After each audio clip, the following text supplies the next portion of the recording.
Hello! How are you doing? I hope you are well.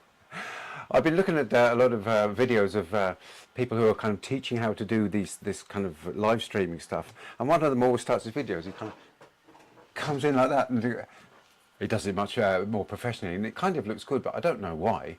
And his name's Michael Ferrer or something like that in the States. But anyway, so I hope you can hear me. Can you hear me?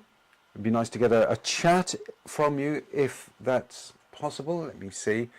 There are a couple of concurrent viewers there, it says. So, oh yeah, I see, it's only just kind of got going. So if you wouldn't mind just letting me know that you're there, it'd be very kind of you. So today I don't know whether you can see, where is it? Oh yeah, here, a nice new microphone. So hopefully the sound will be an awful lot better than it was before. So you can let me know whether that's true or not, okay? And I seem to have cut the top of my head off. Let me just adjust the camera. There, like that. Maybe, is that better? Yeah, it's kind of, you can see behind me there, here, there, the handle of my lawnmower. Everyone uses my studio like a dump. So I shouldn't allow it really. Oh, hang on, what have we got here? Constance, how are you doing? And you're in Minnesota, my goodness, Minnesota. I've never been there. I've never been to anywhere in the States. One day I shall get to the States. Probably be when I'm retired by the sound, the way things are going. And that won't be too far away either.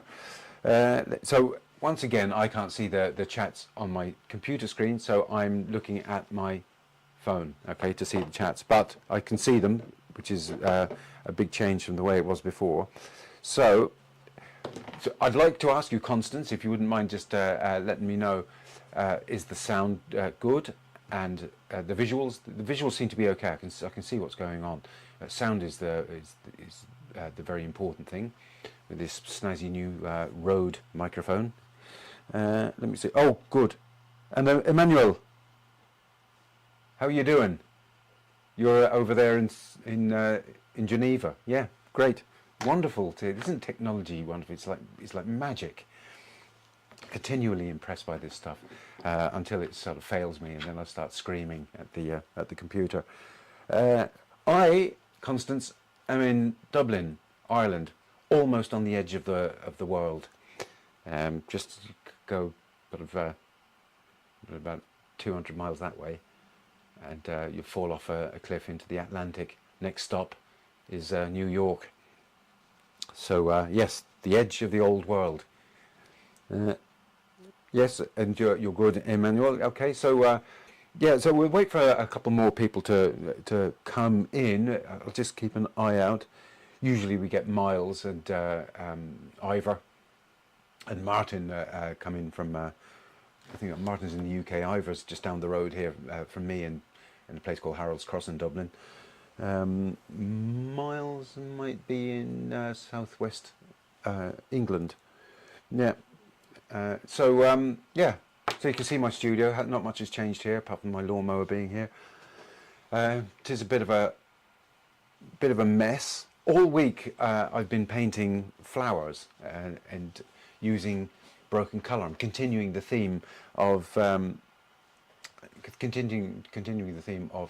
trying to stop painting the photograph exactly as it is. You may have seen my other videos.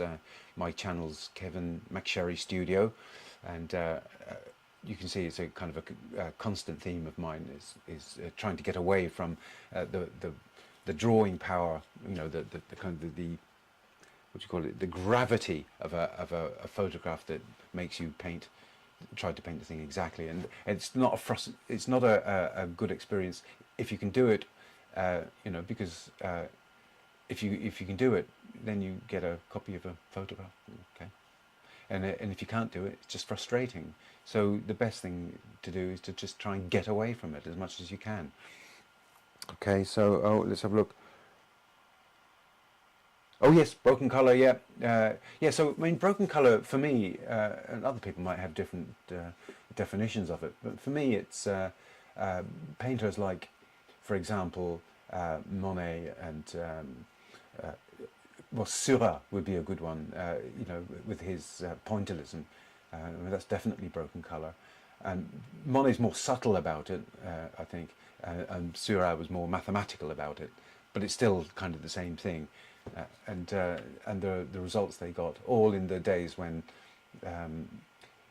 painters were trying to come up with a new language, you know, because they were denied their income really from all the paintings that they used to do, which were sort of portraits and realistic paintings. And photography came in and blew it all out of the water, just the same way the internet and AI is doing now. So an equilibrium will re-establish itself, and the world will have changed when we come out the other side of this particular sausage machine that we're going through at the moment. But I'm hoping against hope, and I'm sure it's true that authentic things will prevail, because they kind of always do. People will get sick and tired of the artificialness of artificial intelligence, I suppose, and it'll just go back to being a tool rather than just, you know, being something that's driving a coach and force through everything as it is at the moment. I hope that's the case anyway, or we're all out of jobs, aren't we? Let me have a look at the chats here on my phone. Not painting photos, my big lesson to learn. This is the chat from Emmanuel. Not painting photographs is my big lesson to learn, as I don't do plein air, okay, and do all painting in my kitchen from photographs. I'm so excited to learn how to reinterpret colour. Yes, okay, yeah, I'm good. I'm glad it's helping. I didn't realise it was such a big thing. It's always played a part in my work. Photographs, I've used an awful lot of photographic references, particularly when I was an illustrator and when I needed to get everything right, you know, so I had somebody sitting down on a chair. I needed to have some kind of reference just in order to get the body right, because you can't go around you know, employing models all the time, because it just gets too expensive. So photography it works then. But then the thing is I suppose that people feel they don't have the confidence or the chops to make stuff up. But eventually you're going to have to, so you might as well sort of do that. And you can start out with the colour, start out with the arrangements and the composition, and then, you know, your imagination can work its way through to figures. And you know, made-up figures actually look probably better than realistic ones. You know, in a way, they're more human. You know, we love cartoons. We all know what they represent. So get a bit of that kind of childlike thinking into your painting. Oh right, okay, yes, yes, Martin, isn't it? Yeah, Newark, the UK one, and that's another place I haven't been to either. But I shall be going to the UK hopefully in July. I'm going to take my 300cc Honda scooter over via Rosslare to Fishguard, and then across South Wales, and then into England. I'm going to see my cousins in Guildford, my sister in London. This is the pipe dream, and then maybe back along by the South Downs and see some of the ancient sites like Avebury on the way back.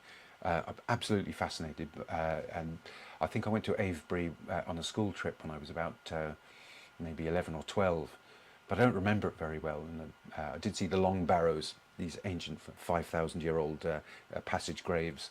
I remember that, and I did see Stonehenge when you were allowed to walk around inside, which was absolutely fascinating too. You know, so that stuff drives my imagination. It's wonderful stuff. It's Constance, you have a painterly style, and it's not photographic. Happy days. That's great. Emmanuel, you have friends in Guildford. Okay. Oh wow. Okay. Godalming. I remember a few very, very happy family occasions in Godalming. We drive out from a place called Brentford, and it was where I was born, and we go to the river, and we swam in the river at Godalming. Godalming is famously the place where King John had to sign the Magna Carta, isn't it? And there's a monument there. Fascinating. I just read a book about the Plantagenets and King John and all that kind of stuff. Oh, more great stuff. And I'm reading a book about the Persian Empire at the moment.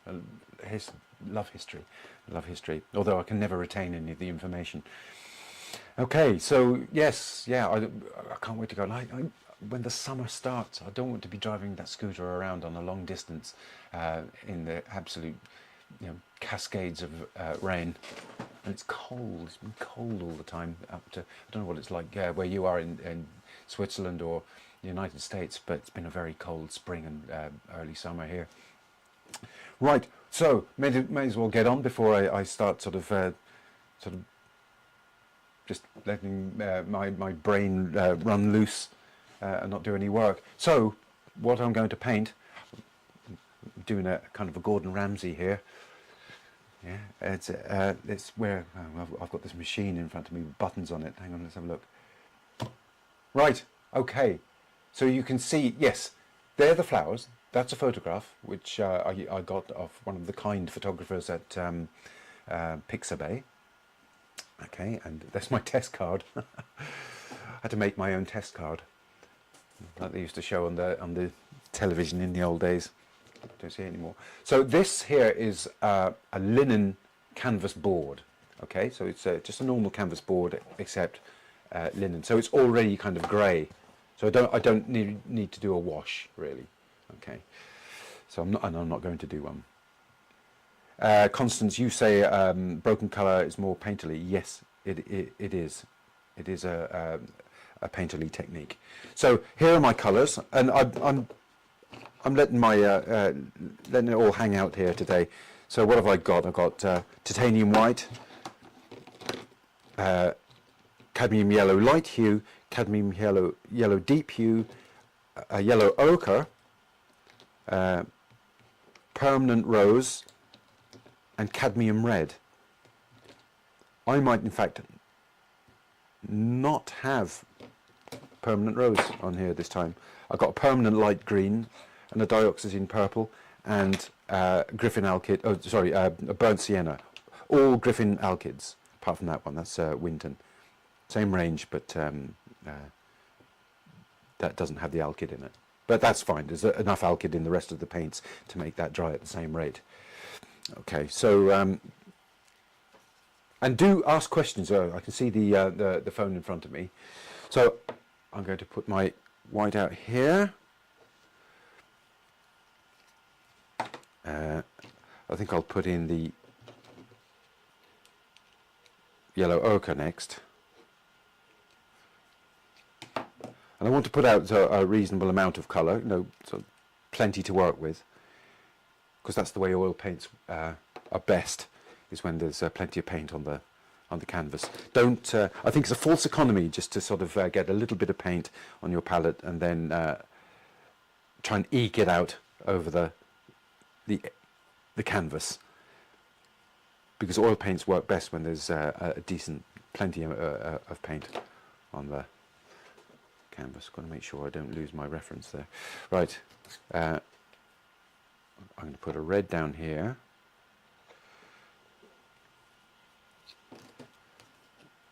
A purple.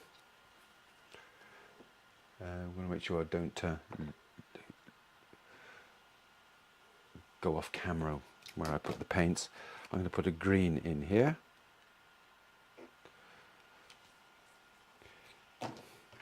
And burnt sienna. No black. Not going to use black today. I teach black to beginner students, and then I take black off the palette, because there's a better way of making shadows than using black. Black's good for making shadows, but a better way is to use the opposite colour on the colour wheel. Where did I put my brushes? There, underneath everything where they shouldn't be. Make sure they're here. I have a bunch of them there. Right. Okay. And here's my solvent. You can just see it there in the corner there. That's I think that's turpentine there. Right, I'm going to do a drawing first. Let me come over and just understand that my head, hang on a second. You see my head, when I'm painting, I'm knocking against the camera sometimes, and you can see here this, my paintbrush. Can you see the paintbrush? Hang on, if I can bring it up here like that. You know, you can't really see it, but the paintbrush knocks off this camera here. It's most annoying, but there's nothing I can do about it. If I don't have the camera there, you won't see anything. So, so this bloody thing here, my head whacking off that, and my brush whacking off this one. Oh, joy. There. Right. So, I'm going to start out with a bit of a drawing, okay?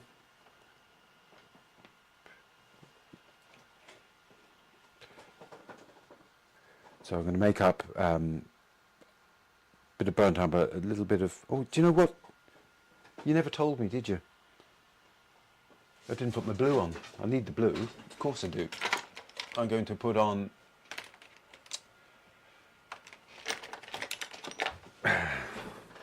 ultramarine. I'll have to put it there.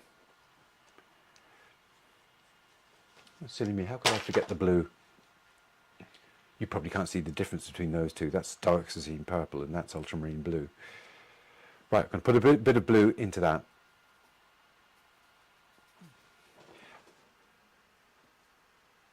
Right, so I do have my reference in front of me, and you can see the reference that I'm working from there. Okay, so there you go. I've hit off the camera already. I just want to give myself a centre line as well. Is that the centre line? Yeah, it's not bad there. Put that up there. Okay, that'll give me a centre line. And I'm going to have my vase coming off here, there, and then this vast sort of, it's almost like a square shape coming out.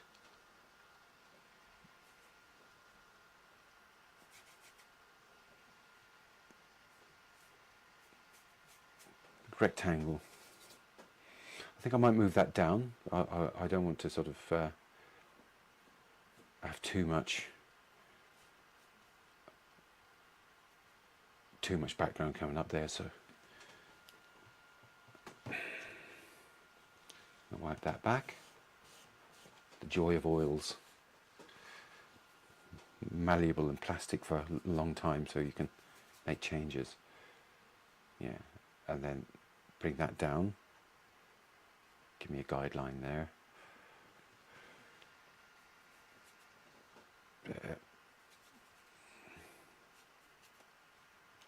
Flower there. There, like that. Steps back, up there, and the top of my flowers there. I'm going to give myself an indication of where the star of the show is here, and that comes in just beyond the halfway line there, like that. There. And then we've got another one coming up here.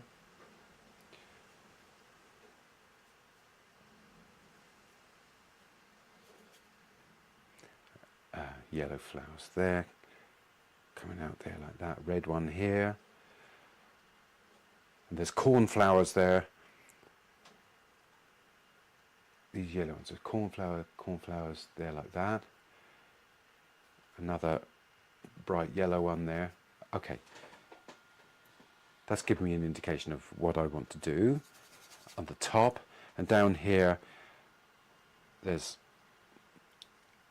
Now, none of my students could tell what these were either. It looks like it might be kind of some dried lavender or something. There, like that. I'm not going to put them in exactly the same place because I think that pink one down here is too low. Oh, sorry, it's too far into the middle. I'm going to move it over here. There. They've got yellow one there, yellow one there, cornflower there, another purple one there, cornflower there. And here already we can depart from the photograph because we don't have to place the flowers exactly where they are. And you will see, if you look, study some of Van Gogh's paintings of sunflowers, that he didn't necessarily paint what was there either, or at least when he got to a certain point in a painting, he would decide to add an extra flower head to balance out the painting.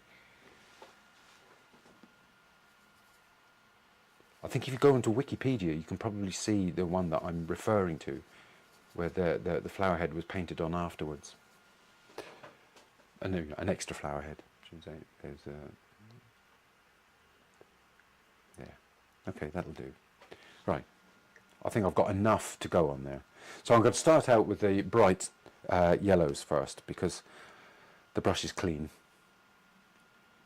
So this is a decision I'm making. So normally I'd go to the darks first and then paint, paint the brighter stuff on top. But because it's flowers, they need to be bright, need to be untrammeled. But when you first start, at least. So I'm going to make up a kind of a nice warm yellow first. Just going to push that in, like that, there, and there too.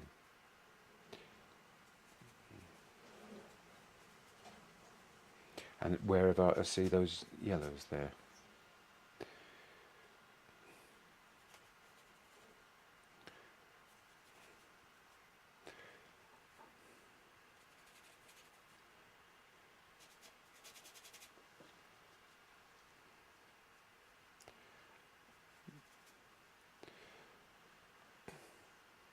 Okay, that'll do. Put that in there like that. Yellows there. Just make sure I don't miss any before I move on. Yes, you say, the ones down at the foot of the painting. There and there. I like working on these linen boards. Nice feel to the gesso on them. I bought them. I think they came from Germany actually. But there's no branding on them. Okay, so now I'm going to put those reds in as well. See those poppies. I'm going to put those in. Just going to use pure cadmium red. Cadmium red dark.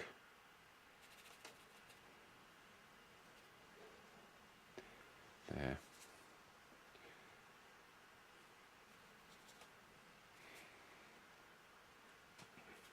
There. Not too many, maybe around here. I'm just putting in splodges of colour really.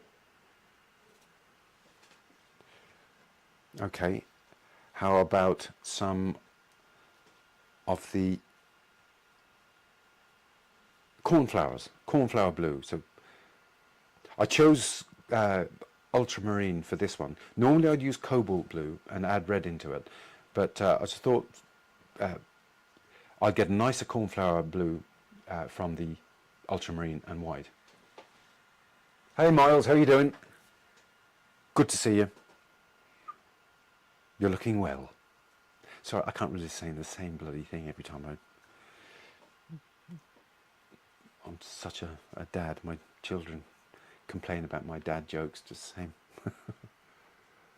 There, blue there, another one there. I'm just trying to keep it a little bit away from the yellows. I mean, I don't want to sort of cross into the yellow too much. There. Oh, there's the yellow that I missed. Yeah, well, there we go. Put that here like that. There.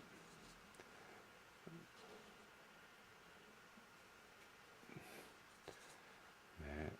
Down. There. Hitting off the camera again.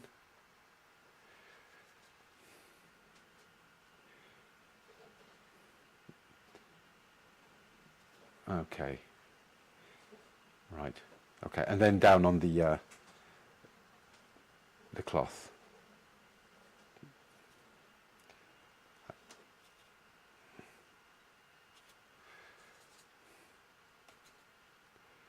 Just quite a lot of them down below.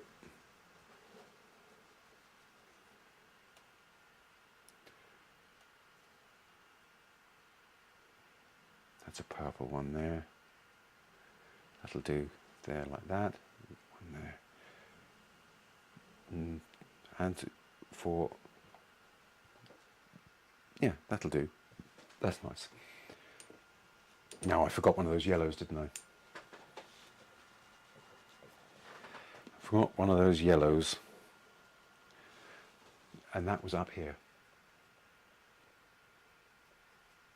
There, that'll do.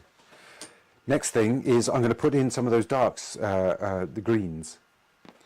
So I'm going to take my green, add a bit of blue to it, and add a bit of red to it as well. I want it to be a dark green. You can put a bit of burnt sienna into it. It's a dark I'm after. So that's a mixture of blue, burnt sienna, red, and that green. I don't want it to be too, I don't want it to compete with the brightness of the flowers. So yeah, like that, down there.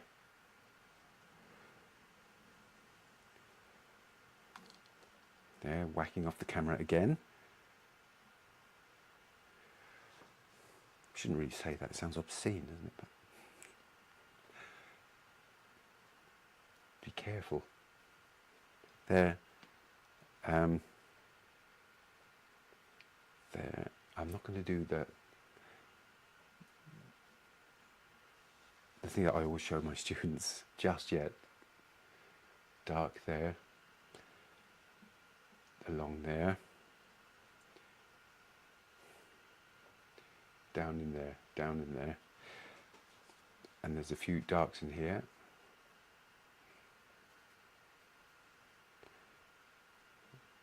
Okay, that'll do there.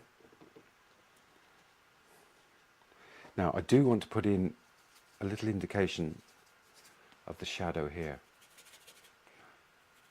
I want to get the shape of it first.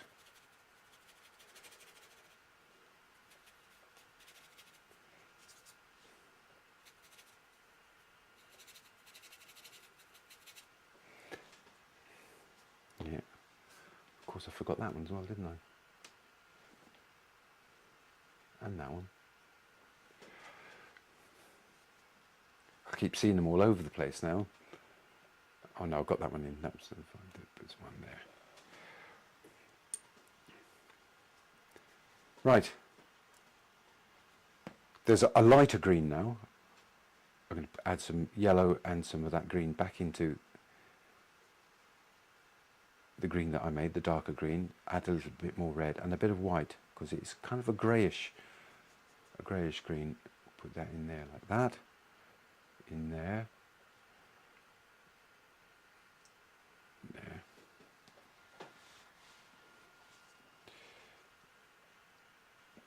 Like that. In there. Where else do I see it? A little bit in there. I'm trying to fill those holes at the moment. So I want to be paint all around, so that I can use it to my advantage later on. Okay, I've got that. Some darks in there.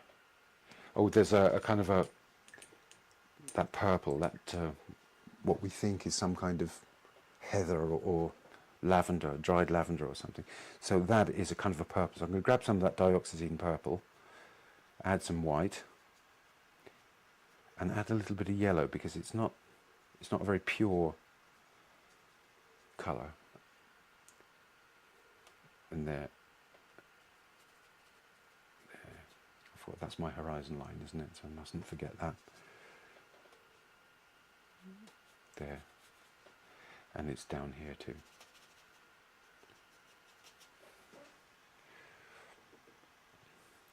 Okay, back to my shadow.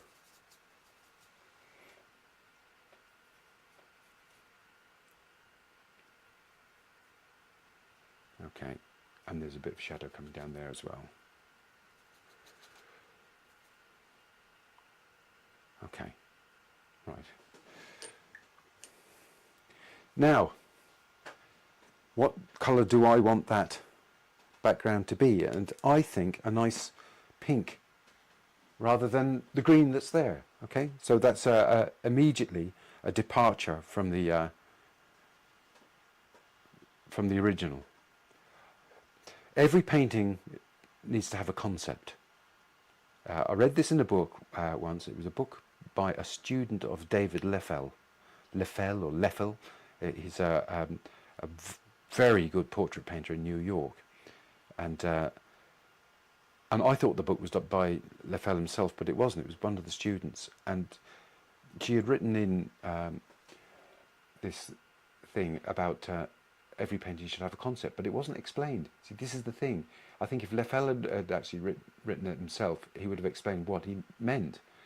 And what he meant is that you should start out every painting with an idea of how you're going to approach it. You know, preferably not, I'm going to copy the photograph exactly. So my one is to change the colours. I haven't changed the colour of the blossoms or anything like that, but the background I want to change it. I want to make it into my painting. So I'm going to do these, and I'm feeling my way forward in this painting, putting a kind of a, well, at the moment, a kind of what would it be, a violet in the background, but it's going to change and it will come together, but differently from the photograph. For the foreground, and you can see I'm already starting the use of the broken colour.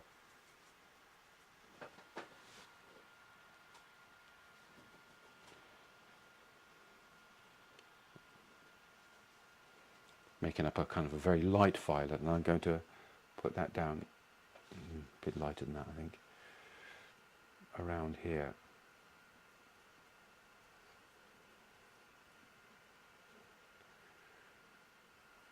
And it's good to know when you're going to do something like this, good to have an idea of what your cool colours are and what your warm colours are, or how to make them on your palette. Now, I have cadmium red deep on my palette. Now, I don't find it a particularly warm colour. Cadmium red medium is very warm, but cadmium red dark, it kind of almost is, to me, is like a substitute for alizarin crimson. It doesn't seem to be warm to me. Now, that might be in my eye, you know, the way I'm beholding it. Other people might see it differently, but to me, it never seemed like a particularly warm colour. I was surprised by that when I started using it. So now I'm going to make a more of a pink colour, a pink light.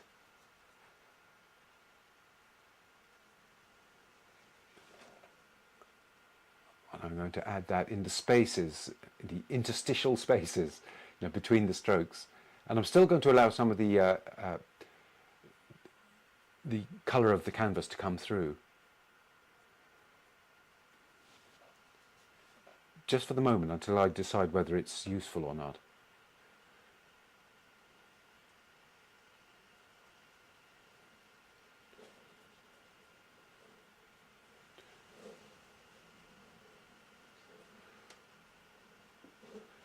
And of course, I always wonder whether the quality of the recording or the camera is giving you the way it really looks. It's hard to tell. You know, there's my camera.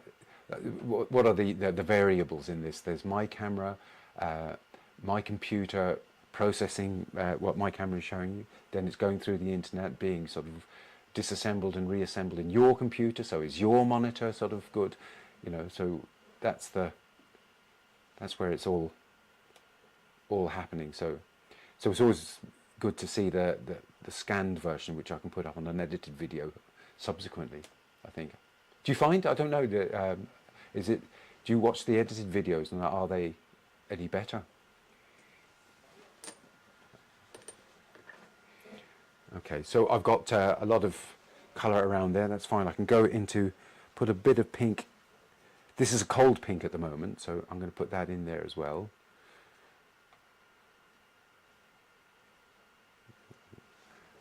That should be a pink. I'll do that shortly. There are so many different elements in this painting. So.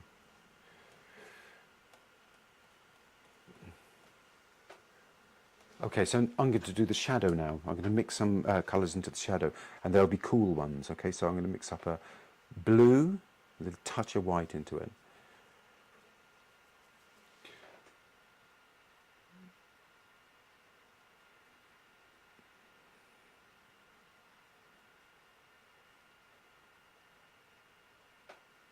And here too. Okay. Next thing, I'm going back into the flowers again, and I'm going to start making something of the flowers. So I'm going to go back into the, make sure my brush is clean, into that yellow, make sure it's a bright yellow.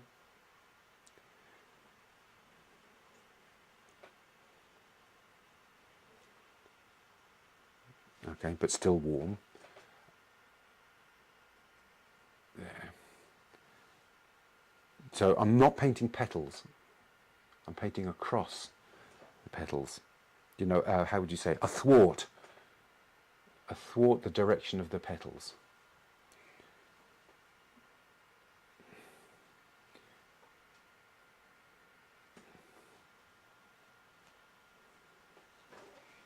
Do people still use the word athwart? So, hang on, let me read something from Constance. So you're saying the background and ooh, it's hard to see. So you're saying the background and the tabletop. You're starting to apply broken colour. Yes, I am. Yeah. Here we go. There.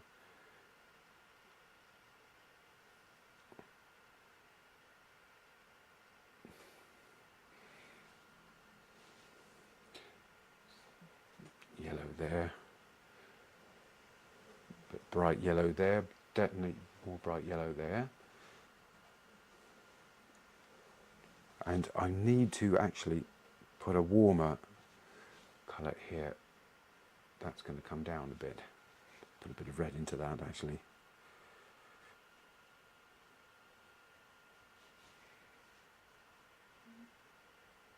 Because that actually isn't part of the sunflower. This is a blossom that's in front.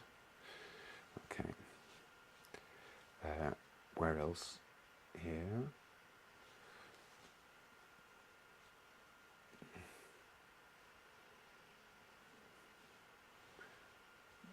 This is warmer here.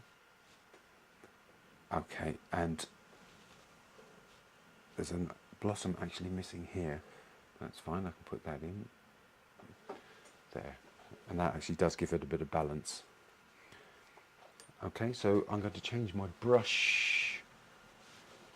If you just bear with me for a second while I get a brush that I want. Yeah, okay. This number 5 round. Okay. And I'm going to put some lighter colours in the cornflowers.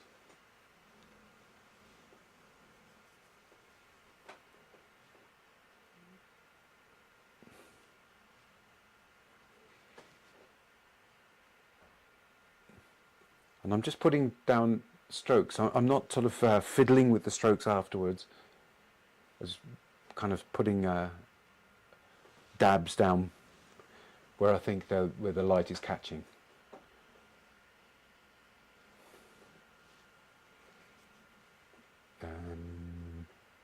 There's one here that I was missing here. And also down on the ones below.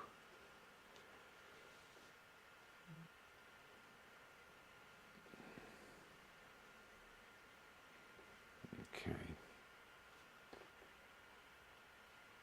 Yeah, that'll do. In there. Now, there's a nice pink, couple of pink flowers that I need to put in, kind of a fairly vicious pink, coolish, and one goes up the side of that there. Wonder will I forget that because it looks like the background, but and here, maybe put a bit more red into that.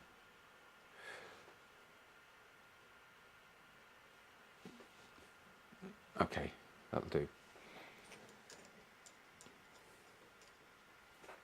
Now there's a kind of a greenish centre to the sunflowers. Put that in there. There, and same with that one. And then there's a warm ring around it must be the seeds, I suppose.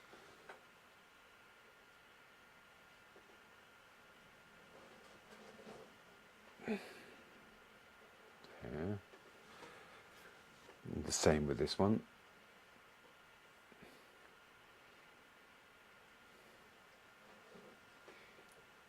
Okay. I'm going to put a dark centre in that one of those poppies. That one. And do some lit areas around the poppies too. So red plus white.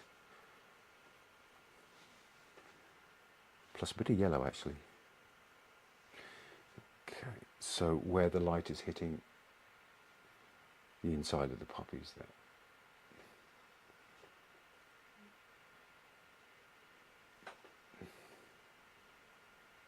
And there are some dark areas in the poppies as well. Actually, there's another one here. I want to put that there.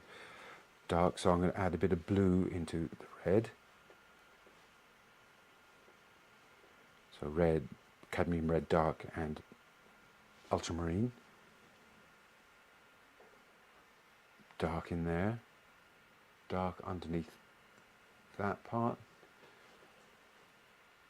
That's kind of dark there. So is that.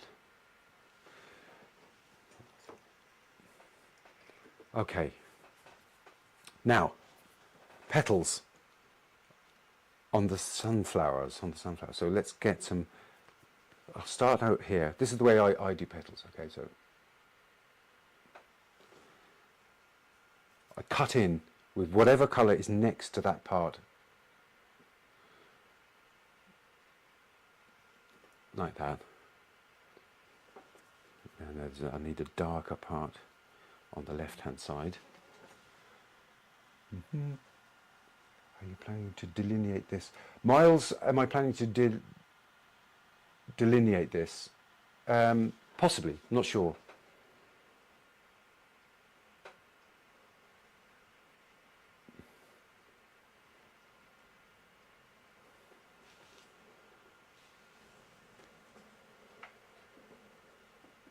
Just flicking back into the petals.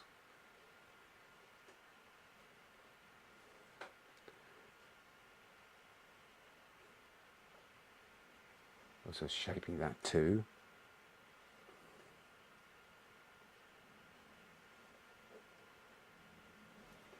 And here.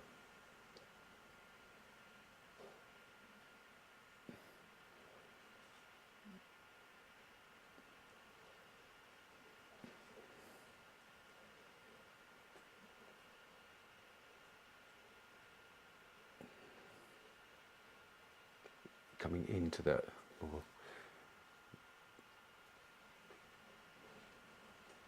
and there, I'll have to do that with whatever's on the outside there.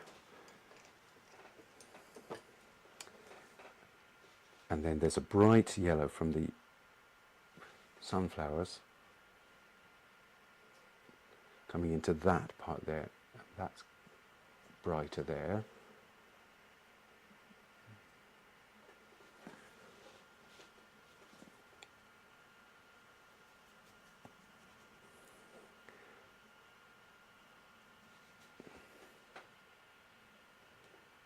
Get a bit of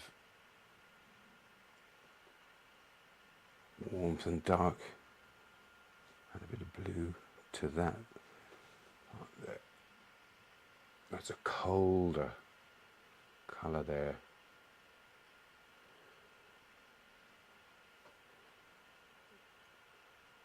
And that can come back into there like that. And I'm going to add a little bit of white into the pure cadmium yellow, pale hue. See what that's like to get the really bright parts. But I'm not going to over describe them.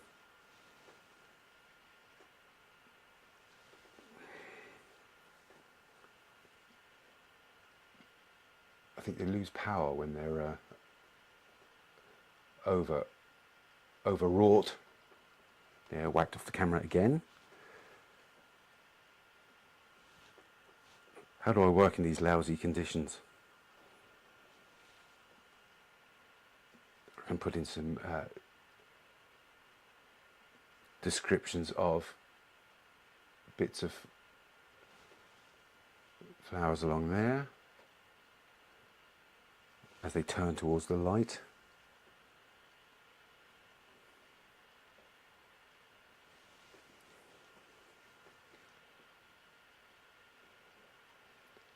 And that's so there's plenty of paint. It's one of the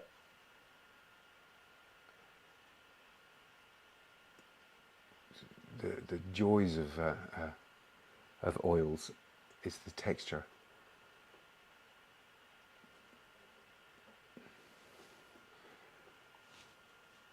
That you can apply. There's an awful lot going on in here.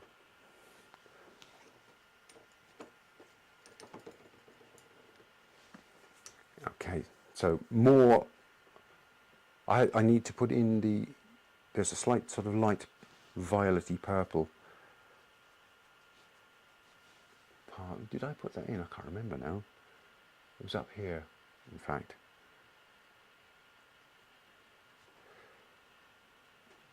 A bit coming up there too. It's a different kind of flower. Maybe it's another type of cornflower.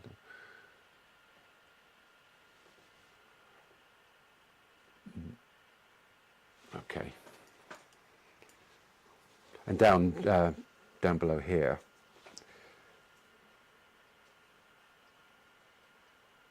there's some description to be done in these.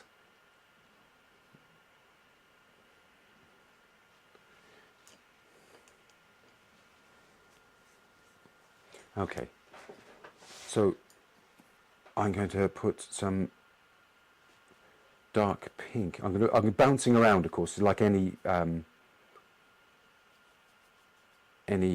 prima painting.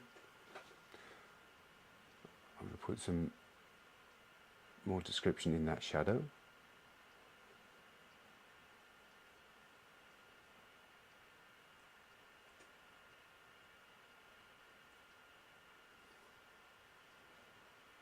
And that shadow's actually up there, isn't it? Yeah.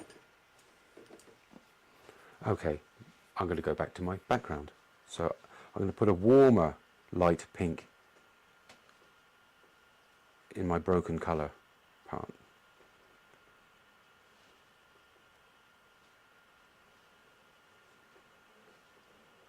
So white, red, yellow. Yes, that's it.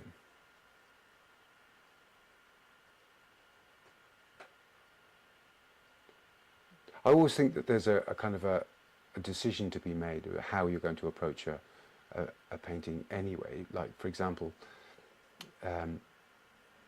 one way to make things look bright is by putting something dark next to them. Or one way to make them look bright is to put something greyer next to them. So for example, those yellow flowers could have something dark next to them or something light next to them. It would make them pop. But there's also something to be said for, yeah, I whacked off the camera again, something to be said for making the entire painting bright, because it's the effect that you want, not the fidelity.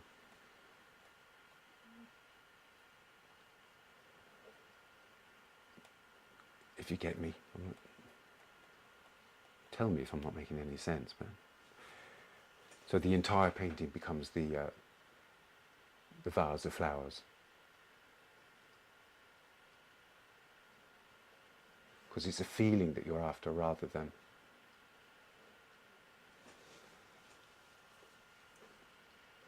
a photograph.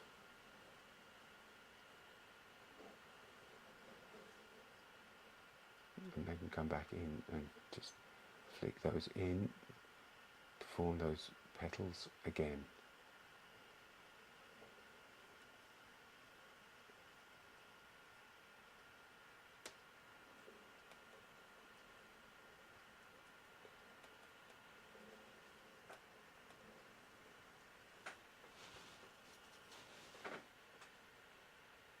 Fill those spaces. What I'm kind of after is a kind of a shimmering effect, I suppose.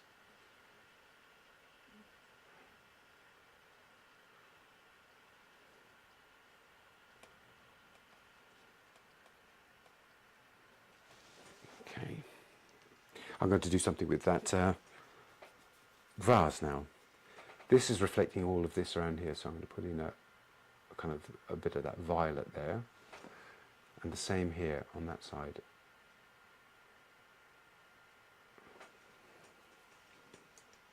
And then there's some light green. Check the chats. Random word. A thwart. So I'm just getting to this now. Yeah. Look it up. I sometimes use words and then I think to myself, is that even a word? Where did I hear a thwart? Must have been, I think I was born in the 18th century or something. There's some light natural greens there. And then some darks. Dark there. Dark there. A dark running down the side of that glass there. And there. And some lights now. I suppose these could be the lightest lights, couldn't they? So, and these are slightly like they're reflecting the foreground. So make it that kind of foregroundy colour.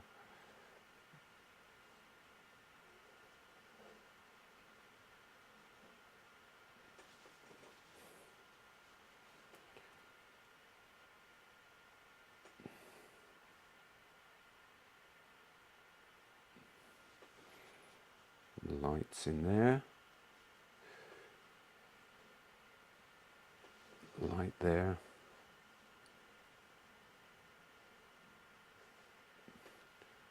Light there. Got that one across there. Okay. Now, foreground. It's cold at the moment and I want to warm it up. So some cadmium yellow, medium hue, a bit of red and white.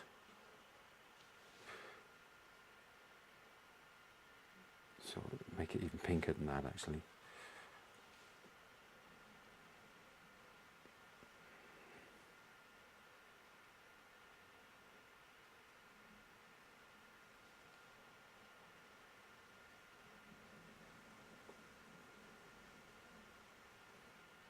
Around there.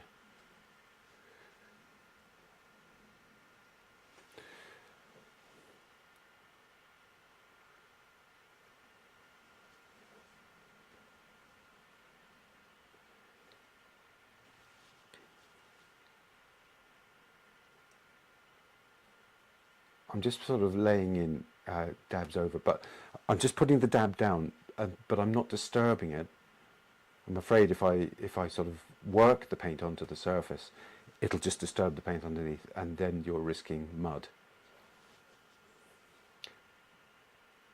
Because I'm putting a warm colour over a cool colour, so a kind of a pink over a bluey grey. That will not sort of mix well together. If they actually do start mixing, you will get a mud.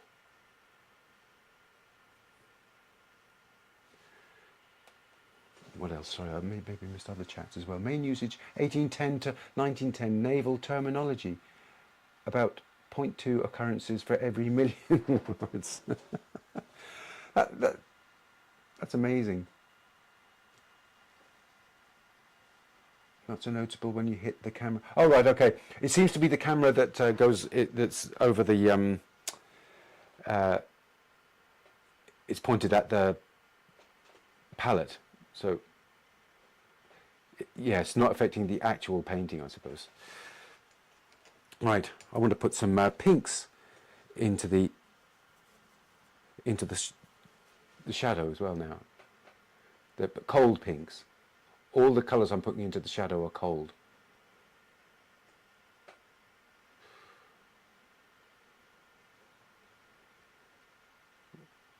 And that one too, mustn't forget that one. Okay. Back into the... I'm going to see, just for pick on, this is what I do normally. I'm going to put some green into the background and see what happens. But the same tone, so the same light tone.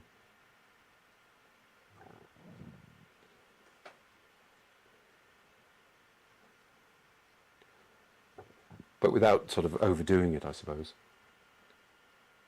You're probably saying, no, you are overdoing it now. But I always like multicoloured fields of colour rather than flat ones. But that's not to say that areas of flat colour don't make good paintings. I love lots of paintings like that. I just never seem to do it myself. So.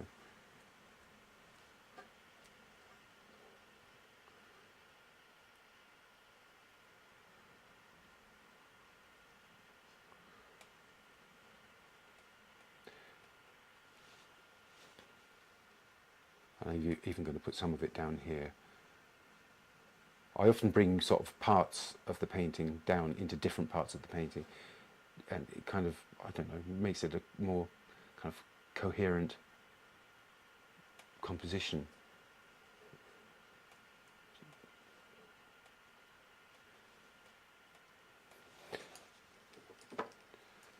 Okay, so back to the flowers. Going to make another dark and move that in there because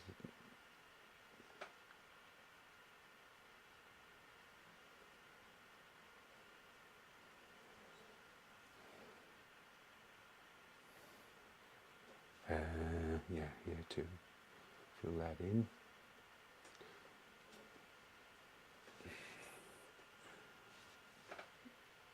Are there any darks up here? Yeah, there can't. Oh, there are darks around here.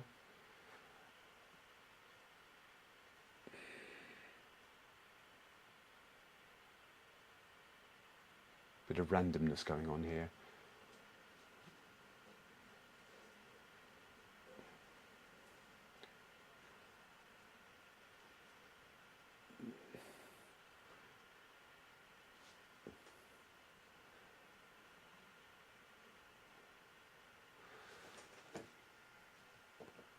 Bit more work on the cornflowers.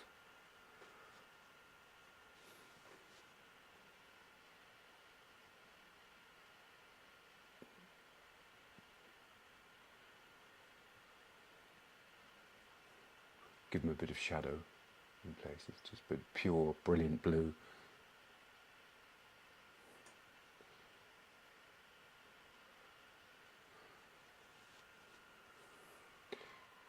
Here too. I'll have to join those to the, we give them stems, these ones here.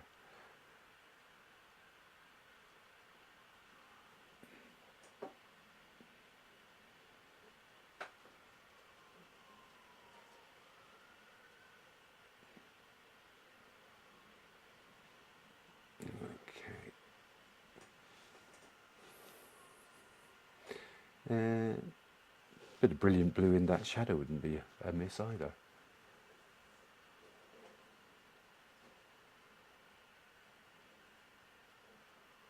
I'll have to think up some more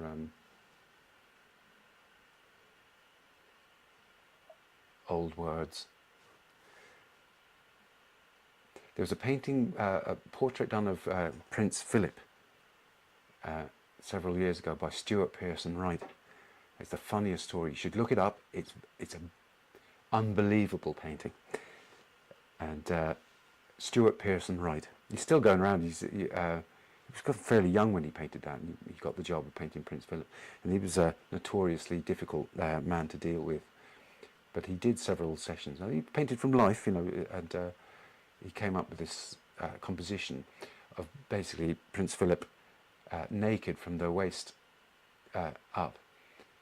And so, how would you say? Almost, how would you call it? Hyper-real rendition of him. And he didn't show it to him for a long while. And Philip asked him for a look, and he got to a stage where he didn't mind showing him. And he took a look at the painting, and he uttered, he exclaimed, "Gadzooks!" And he says, "Well, it's not finished." And he says, "I bloody well hope not."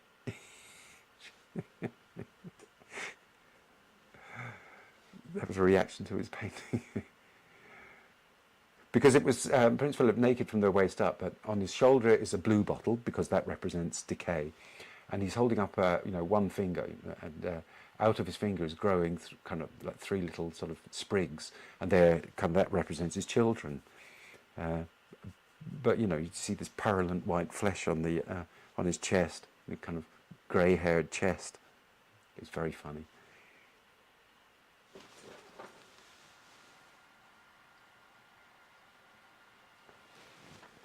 Oh yes, you're absolutely right. Yeah. There's a shadow to that vase. Yes, and it should have been there, and it wasn't. But that's easily remedied.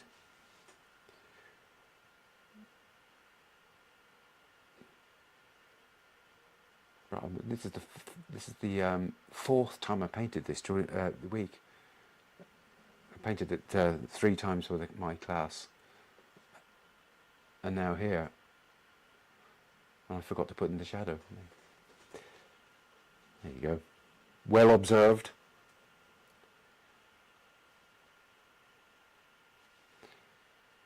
Put in some, I'll give some those flowers some shadow as well.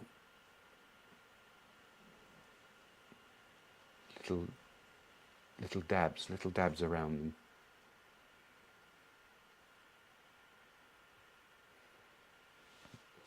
No need to be precise. In fact, precision is might be the ruination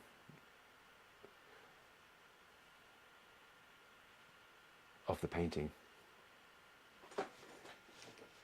because it's supposed to be different from a photograph. Right, let me put some stalky bits on some of these things. Don't have to be the same as the ones that are actually there.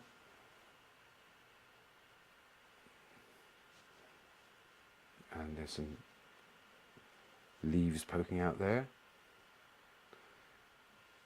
Did you see the video that I did of the Scottish colourists? How much paint they used. Wonderful.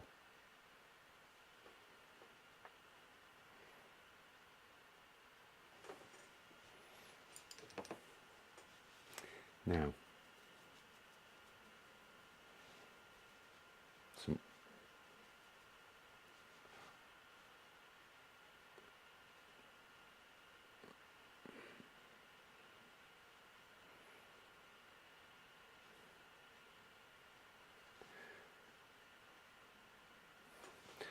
some bright, warm, orangey yellow.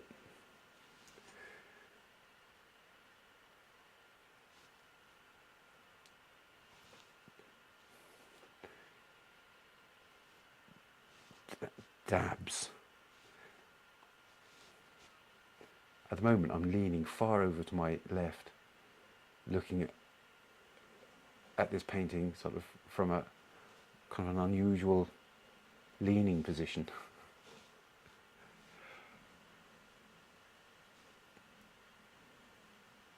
Let me grab some really gratuitously thick paint and put some descriptive lines in there.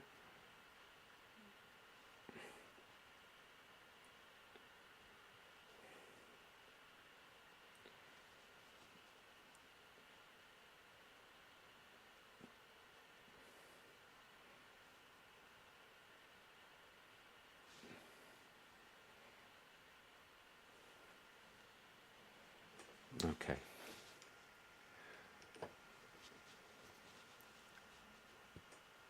I'm running out of yellow. And a cold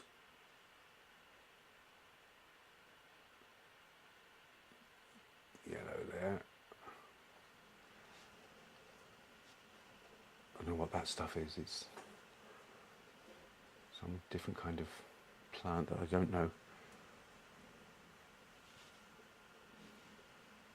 I'm not very good at knowing which flowers are which.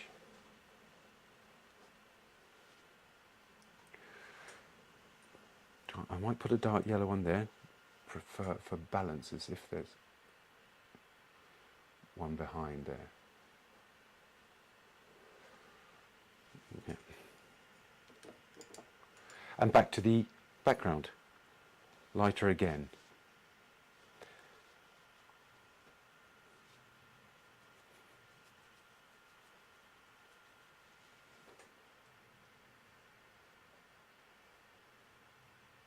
Shape that shadow a little bit.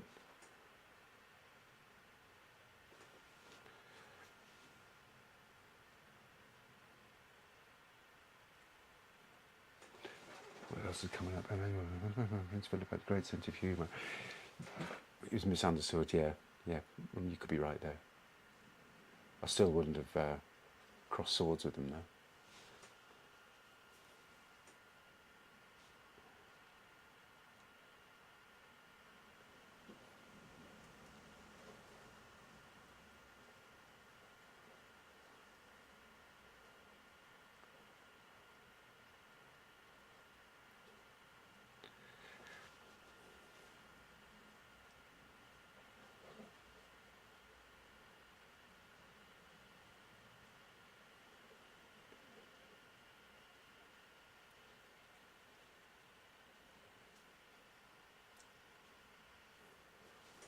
And how about some more vivid pinks?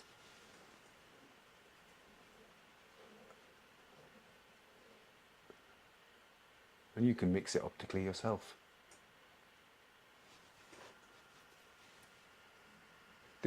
I find that this, when they talk about painting being therapeutic, most of the time I don't find it therapeutic at all. I kind of get a bit sort of frustrated sometimes, but no, it is work. But there are stages in the painting when you're up to cruising level, and you get about 4 hours of it, and where time just disappears. And it's when you're doing things like this, when you've decided on what you want and you're just going for it, I suppose, then I find it has that therapeutic quality to it.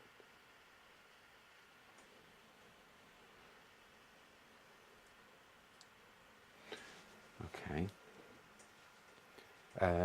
Some stalks. So put some, especially for this one here.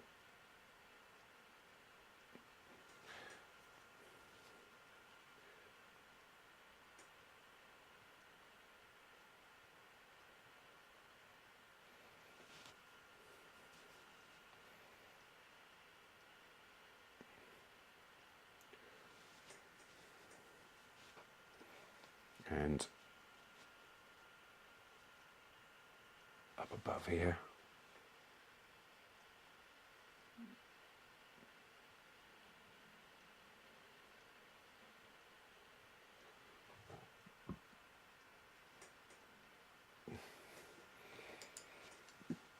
let's get some blue, add a bit of white to it. Let's see what I can get out of that dioxazine purple. This needs to be done. Almost forgot about it actually, so add white to that dioxazine purple mix there, and a touch of yellow.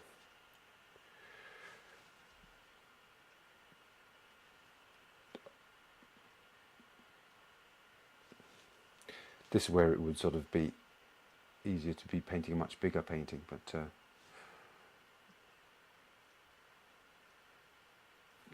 see what.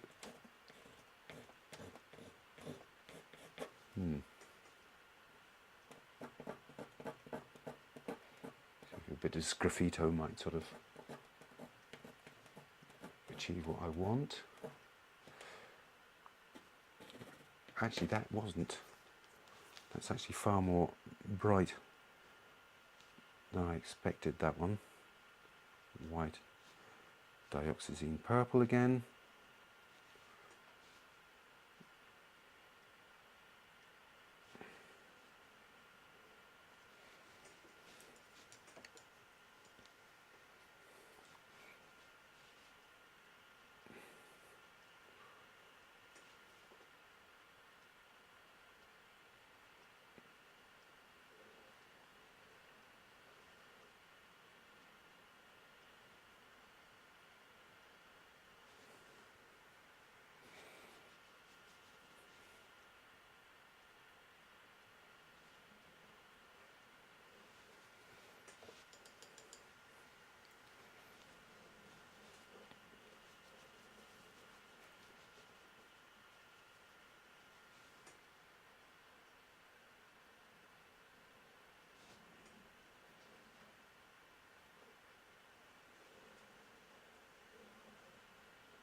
Back to here, the foreground.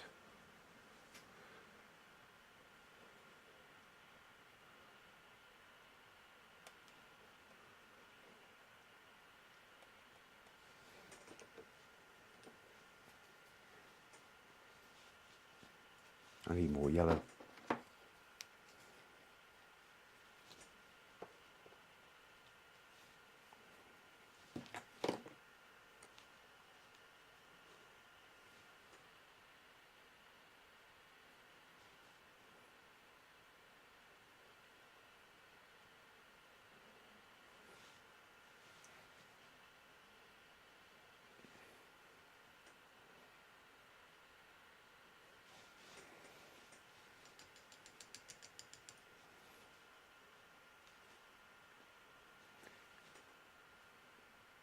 Very quiet.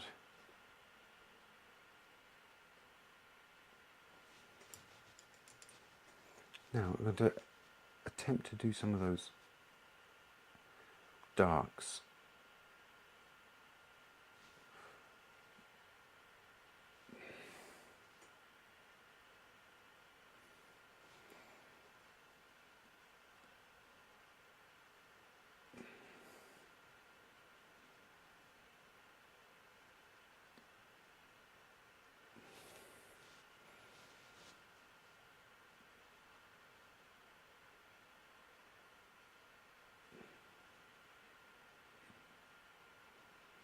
Around there, put one in there.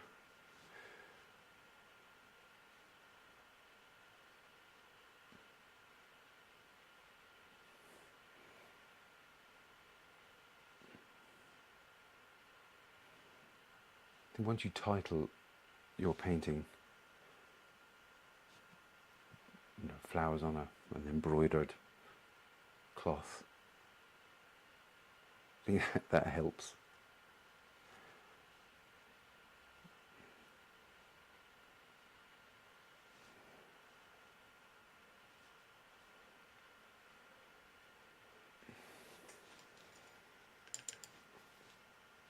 I'm just going to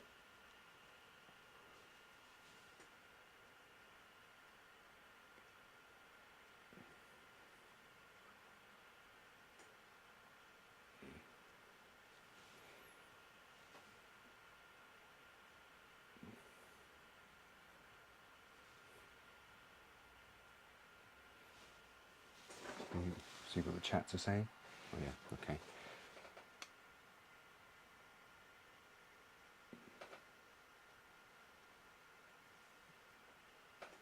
And this could go on for hours more than... Let's have a look, see, get some burnt sienna.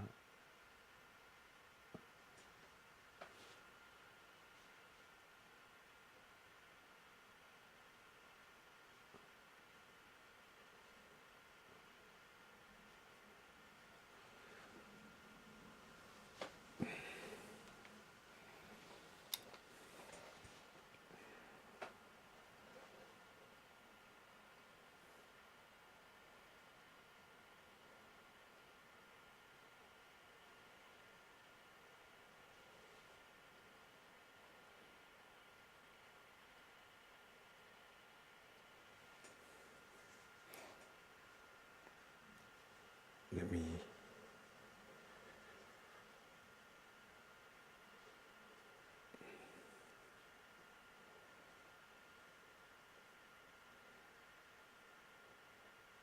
I need a smaller brush really for this last bit there.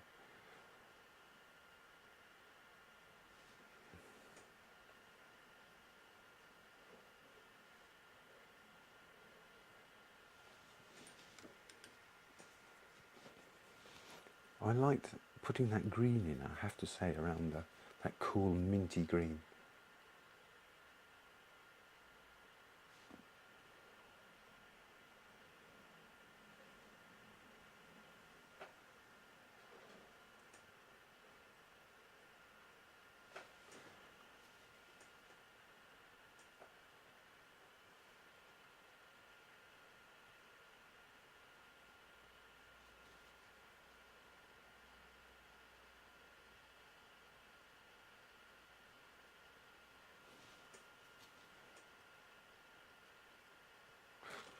Oop, there, whacked the camera again.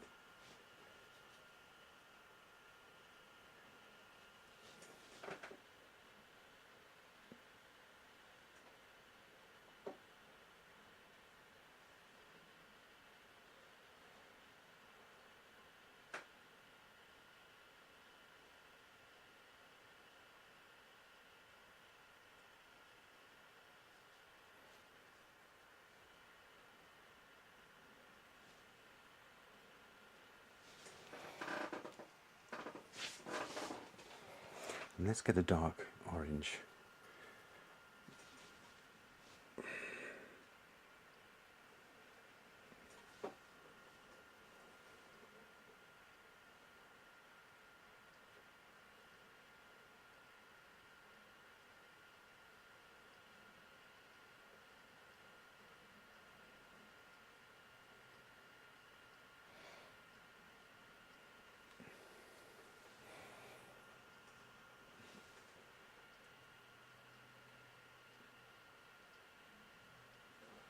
Shape those last few cornflowers a little bit.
paint all over my hands. Now,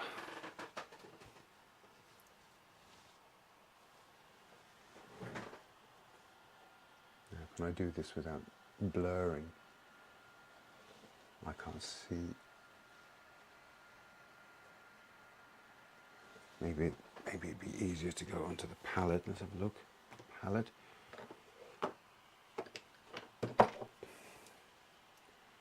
Well, that's very fruity. You might be able to see some of the texture though, I suppose. Hey Ivor, you just arrived. So it actually looks probably better on the border. You all there? Yeah, that is working. Yeah. Listen, I'm not going to do any more tonight. I'm banjaxed now. So it might be, the blues are very, very kind of greenish on the screen. Anyway, I'm not sure. They're supposed to be more reddish. Well, you're looking well, I have to say, Ivor.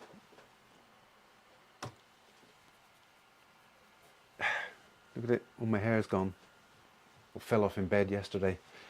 So, how are you? You all still there? Yep, the background, you know, when you're painting live, I don't like to be formulaic in the sense that I didn't want to paint the same one that I did this morning, or yesterday, or the day before, and so I thought, oh no, I'm going to do it different. But every time you think like that, you're kind of, there's a little bit of frisson of excitement because you know you might go horribly wrong. But I do find though that with this broken colour method, there's a fair bit of latitude. You know, as long as you load your brush well and keep applying the paint without disturbing the paint underneath, you might get away with it. Whereas if you're painting solid blocks and everything, it's kind of a bit harder to get away with it, I think. You know, so, yeah. So, I mean, do you or would you paint like this? I don't see why you shouldn't. I think it works especially well in landscapes because it absolves you of all sort of responsibility to paint the thing au naturel, as they say. Yeah. I didn't delineate, and I didn't delineate because I felt that it would have changed the nature of the paintings somewhat, and I just didn't feel like it was it would have worked. I could be wrong. I don't think I'm going to go back to do more on it afterwards because I think it's fine. There's enough in it for a study. You know, if it had been a big painting that I was intending, you know, to put into an exhibition or something, you know, I probably would allow myself a few days doing it or something. I'm kind of inclined that way, really. But for a live stream, you know, you can't be doing a 2-hour live stream. I couldn't anyway. I wouldn't have the energy for it, and then my machinery would probably break down. Yes, that's actually a nice word, and that's what I was trying to say earlier. Maybe it's put better with that word, is that the whole painting becomes a bouquet rather than the bouquet within the painting. I mean, that's my thinking, sort of, whether that rationale sort of always works or not, I don't know, that's up to other people to decide, isn't it? But yeah, the whole painting can become the bouquet, and I think that's probably along the lines of what a lot of those post-impressionists or impressionists were doing anyway. The whole thing became a kind of a riot of colour or something like that.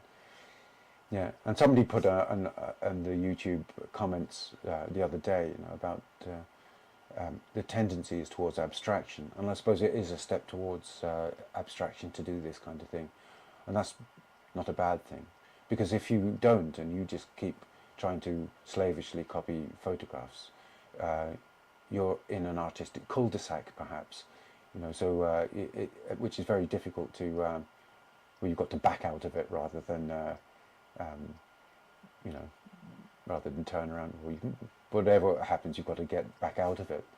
Kind of hard to do that because it might be a very long cul-de-sac.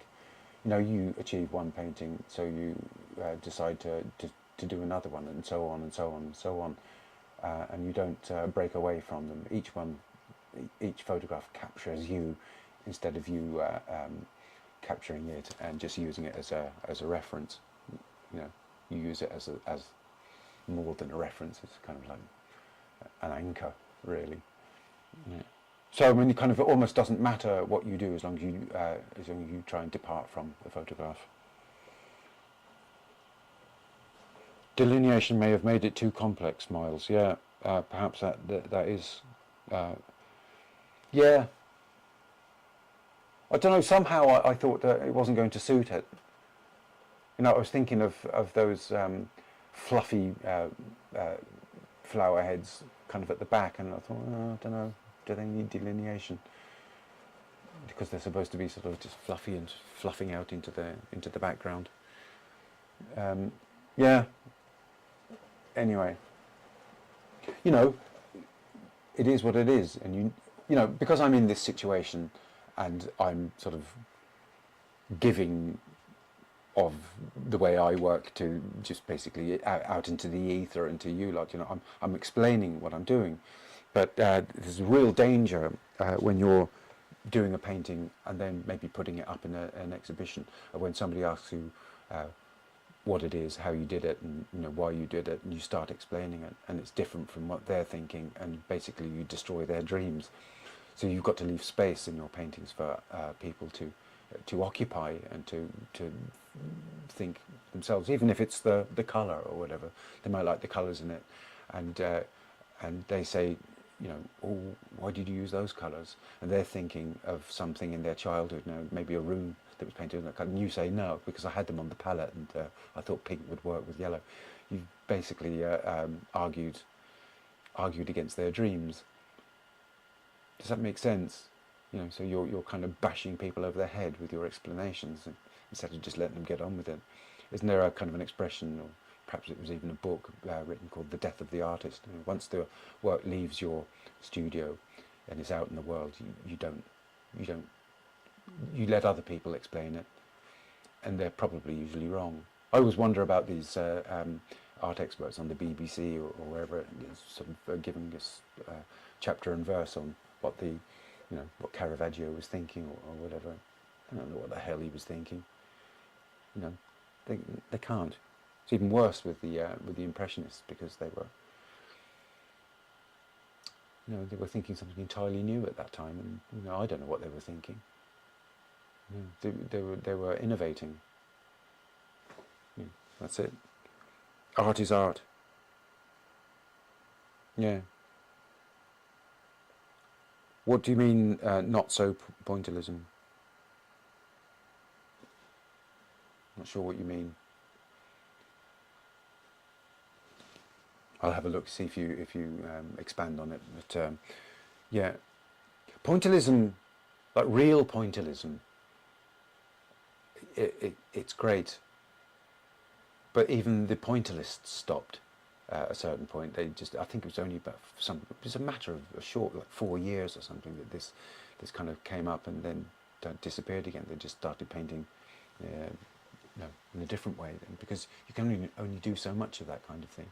It's quite sort of, it's extremely labour intensive. And that huge painting, all those people on the island, that was laden with meaning beyond the actual application of the paint. So that was just one thing. That it was more important because of the point it was getting across, apparently. The fact that that was an island where people used to go to solicit prostitutes and then there's that figure in the white dress of the little child with her mother, and they're the only people facing the camera, or facing the painter, so to speak, and she might represent innocence. I wonder if he ever explained that. And that's what we're all thinking. I don't know. Yeah. Yeah. So, any other questions or comments? All very welcome. I probably will do an edited version of this movie as well.